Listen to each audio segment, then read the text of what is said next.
Salve alunos do canal Atualize Educação! Hoje falaremos um pouco sobre a economia no Brasil colônia. Falaremos um pouco sobre o plantation e sobre as fazendas de engenho. Sim, plantation, a palavra-chave para compreendermos a economia no Brasil colonial. A economia da época açucareira é plantation.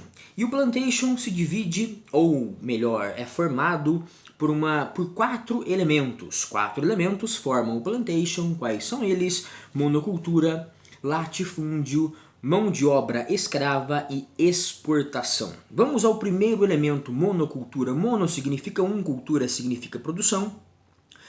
Portanto, a produção da economia brasileira à época açucareira era de um único produto principal, a cana-de-açúcar. O Brasil produzia outros produtos, como o algodão, como o tabaco, mas o seu principal produto de exportação era, de longe, a cana-de-açúcar, ou melhor, o açúcar.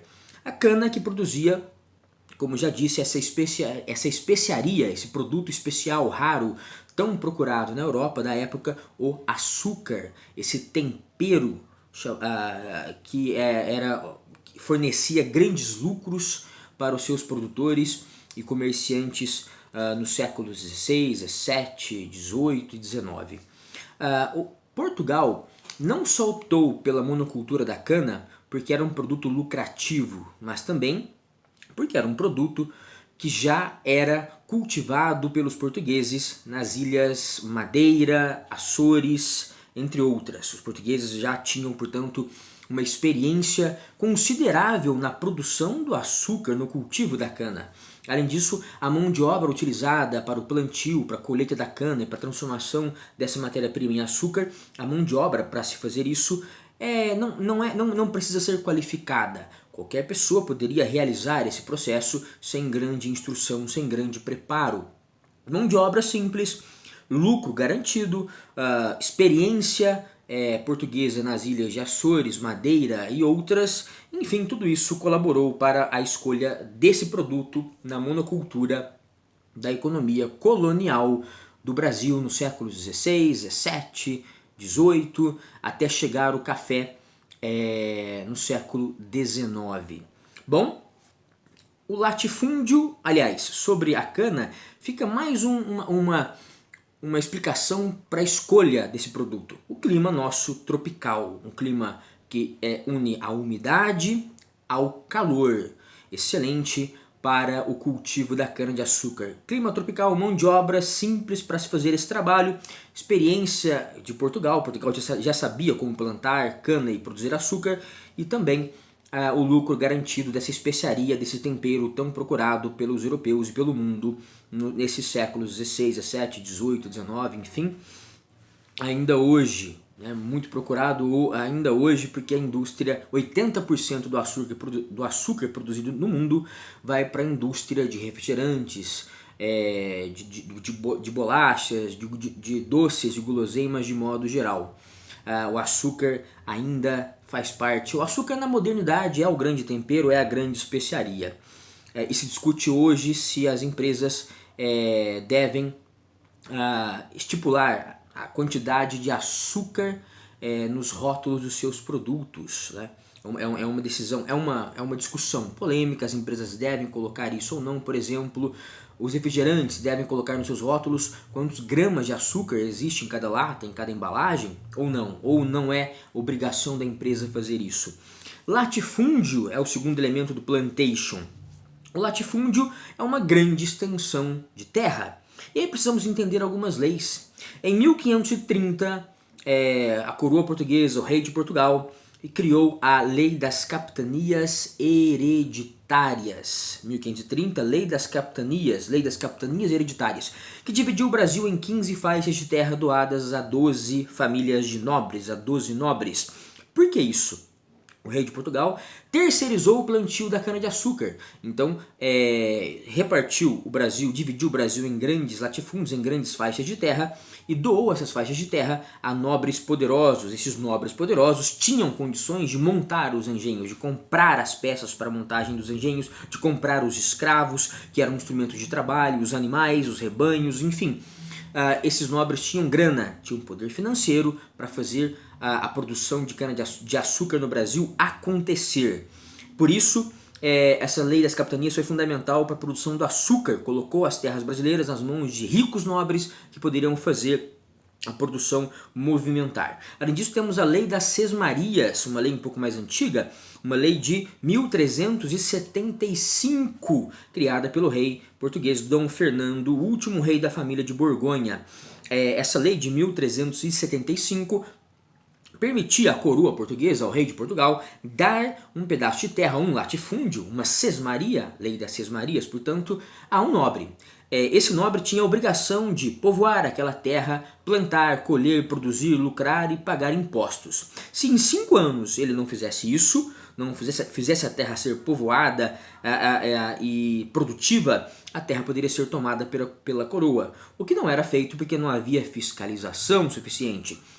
Para vocês terem uma ideia, os limites dessas sesmarias, dessas terras, desses latifúndios dados pela coroa portuguesa a nobres amigos do rei, os limites eram tão imprecisos e malucos que eu separei aqui 2 deles. E eu vou uni-los para imaginarmos, esses limites são reais, tá? Vamos abrir as aspas porque são limites reais. Existiu realmente uma forma de colocar limite em uma propriedade rural dessa maneira que veremos agora. Olha só. O tal latifúndio vai, abre aspas, até onde mataram o Varela, fecha aspas. Ou então o latifúndio, o mesmo latifúndio vai de onde mataram o Varela até, abre aspas, a casa onde estão uns cajus grandes. Onde começa e termina a sesmaria de tal nobre, onde começa onde há uma casa com os cajus grandes e termina onde mataram o tal do Varela. Era assim que os limites eram feitos, não havia limites precisos, os caras aumentavam suas terras, foi uma confusão gigantesca e apesar de haver uma tentativa de fiscalização por parte do rei de Portugal, nós podemos dizer que somente nas capitanias de Pernambuco e São Paulo houve sucesso na produção açucareira, na produção colonial de modo geral, mais em Pernambuco especificamente, tá? Em outros lugares faltou fiscalização, faltou uma limitação clara das terras, e com isso não houve uma produção maior de cana-de-açúcar no Brasil. Apesar disso, o Brasil foi um grande produtor desse produto no mundo da época. Bem, essa lei das sesmarias, só para registro aqui nessa aula, foi revogada em 1822 por Dom Pedro I.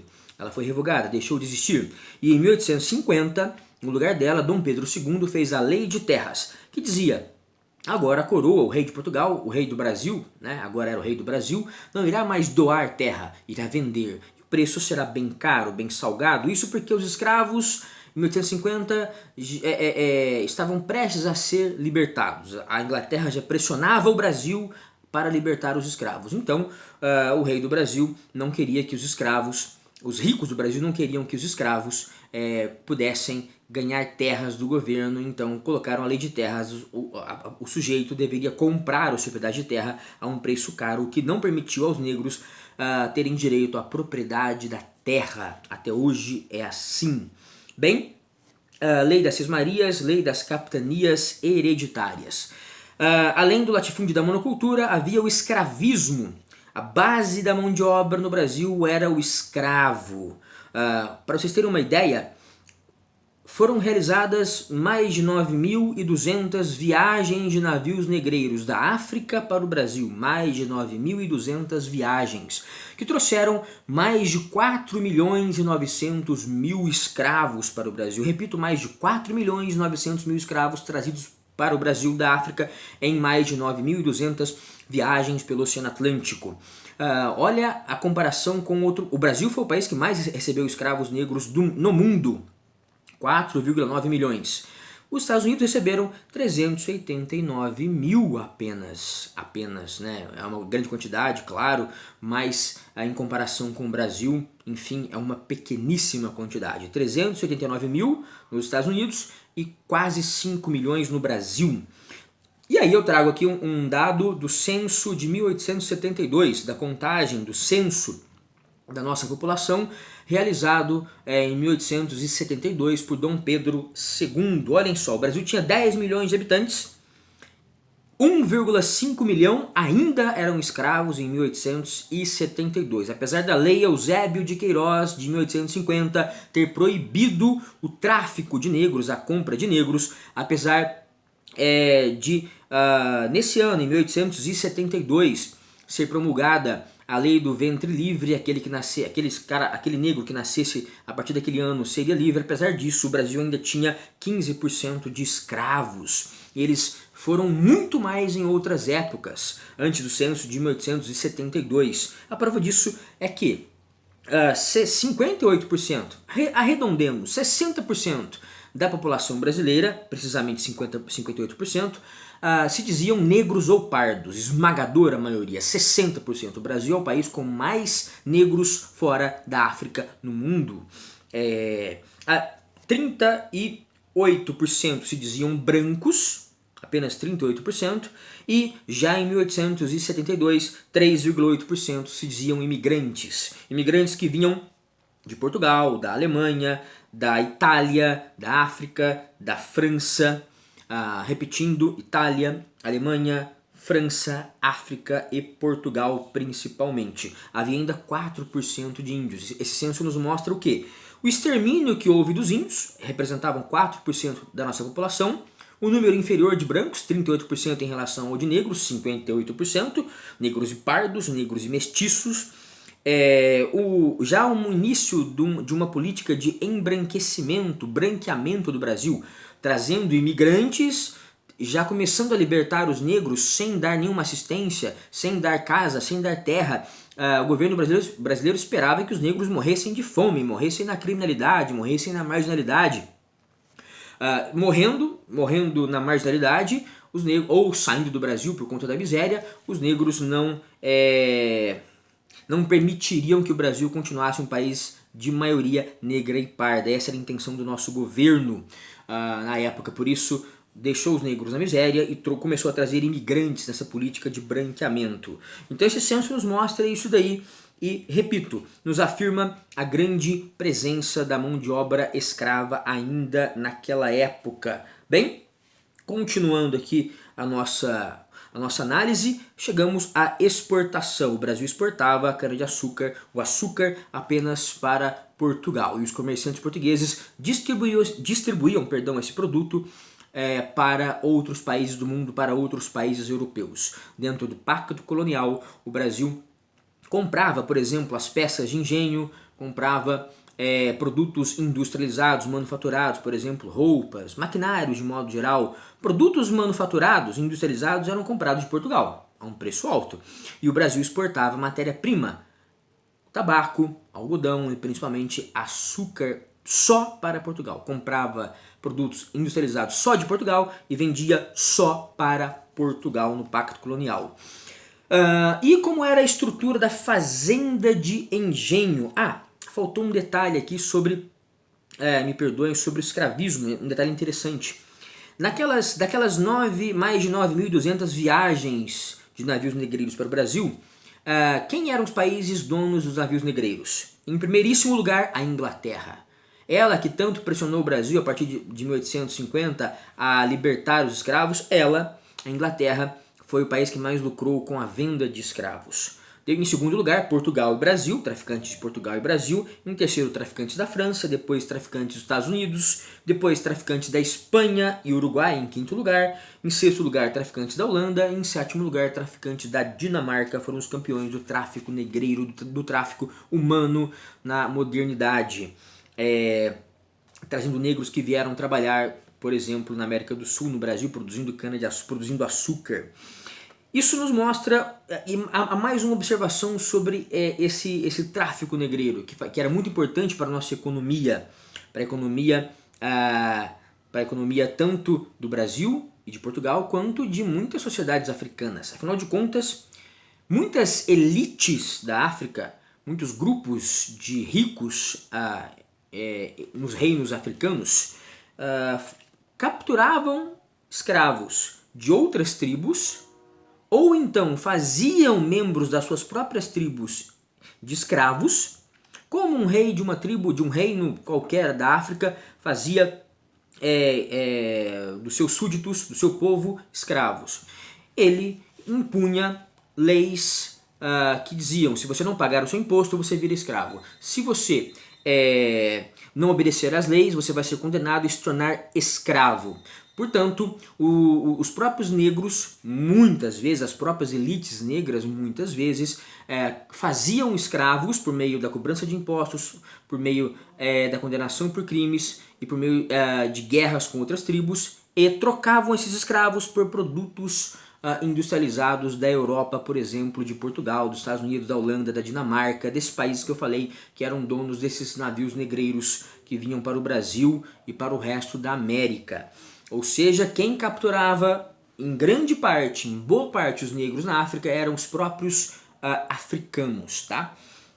Para vocês verem que nesse comércio ninguém se salvava. Os negros eram vítimas, mas em alguma medida as elites de reinos e tribos africanas também podem ser consideradas culpadas pela escravidão, tá? Mas é evidente que essas elites não teriam feito isso, não teriam escravizado seus próprios negros, se não fosse a ambição dos brancos europeus, a ambição de portugueses, a ambição de ingleses, de norte-americanos, de brasileiros e por aí se vai. Finalizando a nossa aula, a Fazenda do Engenho era muito semelhante a um feudo. Vamos diferenciar e também mostrar as semelhanças. O que existia dentro da Fazenda do Engenho? Dentro dessa fazenda existia a Casa Grande, a casa onde morava os latifundiários, os donos do latifúndio, a casa onde moravam os senhores donos dos escravos. Além da Casa Grande, do lado dela havia a senzala, um grande, de modo genérico, de modo geral, um grande barracão de madeira, sem divisão interna, onde negros eram acorrentados à noite para evitar a sua fuga. Havia o canavial, é evidente, que ocupava talvez a maior parte do latifúndio. Esse canavial fornecia matéria-prima, né, a cana-de-açúcar, para a moenda, para o maquinário do engenho realmente produzir o açúcar. Então o canavial fornecia a grande matéria-prima, a principal matéria-prima da nossa economia. Depois, na mesma fazenda, havia, é claro, o engenho, o maquinário responsável por transformar a cana em açúcar. O engenho era dividido em 4 partes. Primeira parte, moenda. Uma série de engrenagens, um conjunto de engrenagens que moía a cana usando a força de bois, usando a força de escravos, usando a força da água. Esse maquinário ficava muitas vezes próximo a rios, a riachos.